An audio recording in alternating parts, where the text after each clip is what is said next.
உண்மையிலேயே ரசகுல்லா ரசகுல்லா தான். டேய், என்னடா சிரிப்பு? என்ன ரசகுல்லா? இல்ல, மதுரை ரூம்ல ஒரு ரசகுல்லா இருக்கு, போய் காபி குடுத்துட்டு வர சொன்னாரு. மேல இருந்து கீழே வரைக்கும் பார்த்தேன். உண்மையிலேயே ரசகுல்லா ரசகுல்லா தான். டேய், வாய் முடுற. அந்த ஆளுக்கு வேற வேலை இல்ல, நீ வேற. ஏங்க, உங்களுக்கு ஹார்ட்டா லிவரா கிட்னியா? ஹார்ட் லிவர் இல்லங்க, உங்களுக்கு மூணுத்துல எது ப்ராப்ளம்னு கேட்டேன். டேய், என்னடா உளர்ற? ஒண்ணுமே புரியல. அது இல்லைங்க, மதன வீட்டுக்கு தினமும் நிறைய பேர் வராங்க. ஒருத்தர் ஹார்ட் ப்ராப்ளம்னு, இன்னொருத்தர் கிட்னி ப்ராப்ளம்னு, இன்னொருத்தர் லிவர் ப்ராப்ளம்னு. அவங்களுக்கு எல்லாம் மதுரை என்ன கொள்ளையற்ற பணத்துல இருந்து 5000 10,000 தூக்கி கொடுப்பாரு. இன்னைக்கு நீங்க வந்திருக்கீங்க, அதனால என்ன ப்ராப்ளம் கேட்டேன். உண்மையிலேயே இந்த மாதிரி உதவியெல்லாம் செய்வாரா? ஆமாங்க, அவங்க தங்கச்சி ஒரு தடவை ஹார்ட் ப்ராப்ளத்துல படுத்துட்டாங்க. அப்போ ஆபரேஷன் காசுல இருந்துக்காண்டி முதல்ல திருடவே போனாரு. திருடிட்டு வரதுக்குள்ள அவங்க தங்கச்சி போயிட்டாங்க. அப்போ நம்ம தங்கச்சி மாதிரி இந்த நாட்டுல எத்தனை பேர் இருப்பாங்கன்னு நினைச்சு ஒரு தடவை திருநாள் திருட்டுதான், 10 தடவை திருநாள் திருட்டுதான்னு திருடவே ஆரம்பிச்சிட்டாரு.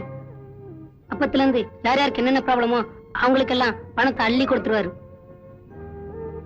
அதனாலதான் இந்த ஏரியாவிலே மதுரை என்னன்னா ஒரு தனி மரியாதை.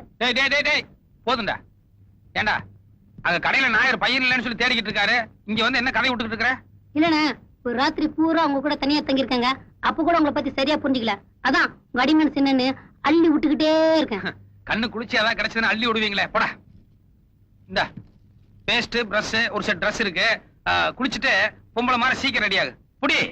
பதரே, ரசகுல்லா ரசகுல்லா தான். ஐயோ, ரசகுல்லா சமாச்சாரம் எல்லாம் சொல்லி தொலைச்சிட்டானா? என்ன நீங்க எவ்வளவு பேருக்கு உதவி பண்றீங்க?